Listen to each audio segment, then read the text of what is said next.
The books of 1st and 2nd Chronicles were originally a single volume in the Hebrew Bible.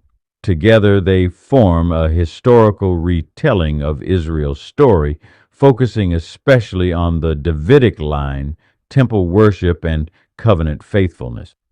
Traditionally, Ezra the scribe is regarded as the author or final compiler of Chronicles. He likely wrote during the late 5th century BC. His aim was not just to record history, but to shape a spiritual vision for a new generation of Israelites who had returned to the land. In this passage, we encounter one of the most dramatic and sobering episodes in the life of King David. After committing the sin of conducting a census, an act that displayed a reliance on military might rather than God, David is confronted with judgment. God gives him three options for punishment, and David chooses to fall into the hands of God rather than human enemies. What follows is a plague that devastates Israel, killing 70,000 people. But as the angel of the Lord stands poised over Jerusalem, God's mercy prevails. He tells the angel to stop. The site where the angel halts the threshing floor of Araunah, the Jebusite. This is a key location in biblical history. This is the very site where David would build an altar and offer sacrifices, and later the place where Solomon would construct the temple. It is here that we see the interplay of sin, judgment, mercy, and sacrificial atonement, themes that point directly toward Christ's ultimate work. David confesses that this was his sin and reasons why should his people suffer for his decisions. In accordance with divine instructions, David's act of building an altar and offering burnt and peace offerings at Araunah's threshing floor is deeply significant. He insists on buying the site for its full price, declaring, "I will not take for the Lord what is yours, nor offer burnt offerings that cost me nothing." This speaks to the psychology of true repentance and the theology of costly worship. David's repentance is not performative, it is personal, heartfelt, and costly. He understands that sacrifice must come from a place of surrender, not convenience.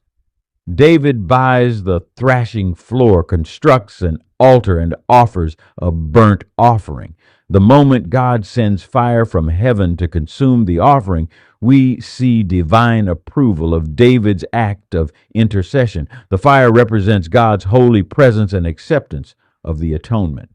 What began as a scene of judgment becomes a scene of redemption. David is no longer simply a king, but a mediator, standing between the people and God, pointing us forward to the greater mediator, Jesus.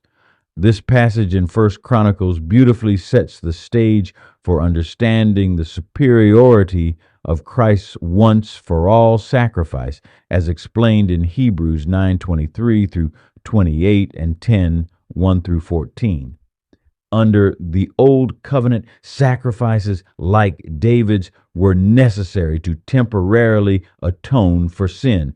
They pointed forward but could not fully remove guilt. They had to be repeated, and the blood offered was not the sinner's own, but that of animals. While David's sacrifice stayed the plague, Jesus' sacrifice ends sin's plague eternally. Where David stood on the ground and begged for mercy, Christ ascended into heaven and secured mercy for all who believe.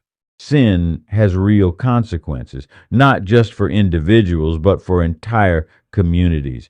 David's private act had public implications. This mirrors the social nature of sin. It damages families, churches, and nations. The sinful nature of people, including those who lead, makes it easy for families, nations, and organizations to lose direction if they are not cautious.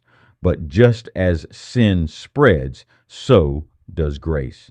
David's public act of repentance redirected the course of Israel's suffering. Likewise, our acts of humility, prayer, and obedience can affect generations. Decisions today can have long lasting consequences. While grace is freely given along this Christian journey, but grace can cost us dearly on this journey. David refused to offer God something that cost him nothing.